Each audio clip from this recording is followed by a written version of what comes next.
We're back.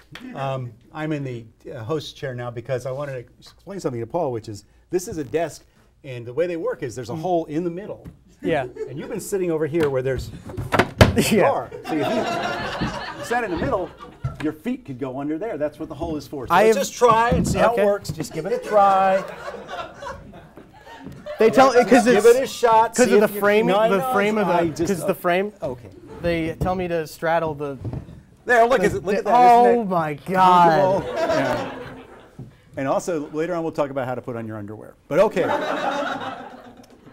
Go ahead, Paul. I feel uncomfortable. He has both legs in the same hole. And how we found that out. Go ahead.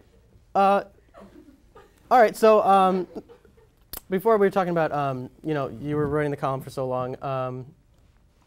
How did you go through that process week after week? Is it? Well, it's pretty much what I was saying. The realization that if I didn't come up with a humor column that week, I might have to go get a real job. I might have to perform something useful function in society, and I really don't think I'm capable of doing that.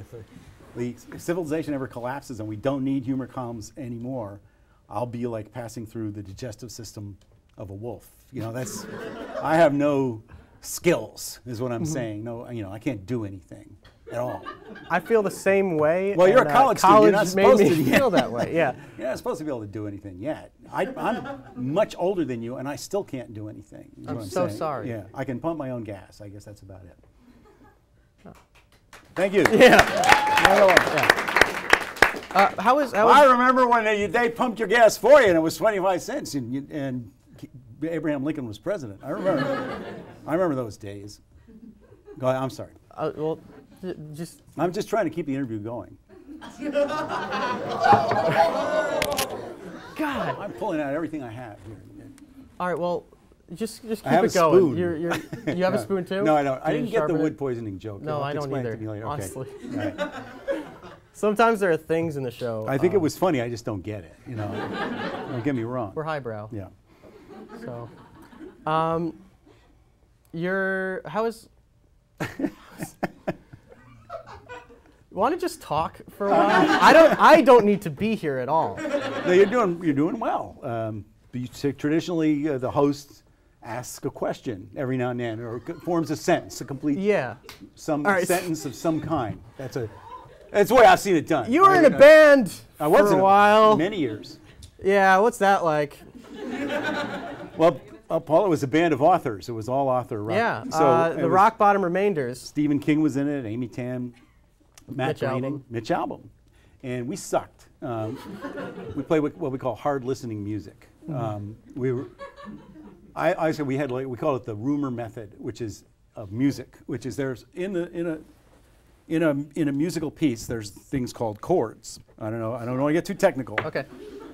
Then sometimes there's a lot of them, and we would all be playing something, and then a rumor would go around the band that there had been a chord change, and everybody go, holy shit, and switch to another chord, but not necessarily the same different chord at the same time. That was our style of music. We were never asked to record. Nobody ever asked us to play the same place 2 times. We raised money for charity. We always stress it was for charity. Yeah. But I think at some point, people started paying us just to not play anymore, so we finally stopped. Okay, all right, well, that is all the time we have tonight. I hope you enjoyed the show. Special thanks to our guest, Dave Barry. Our band, When in Maine.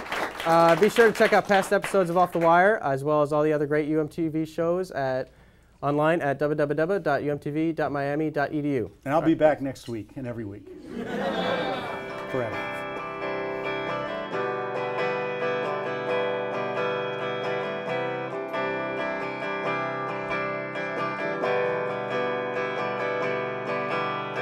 Let the water wash up and all around. The currents drift so fast behind the lightning crash. Listen to the waves who speak in different tongues. Listen to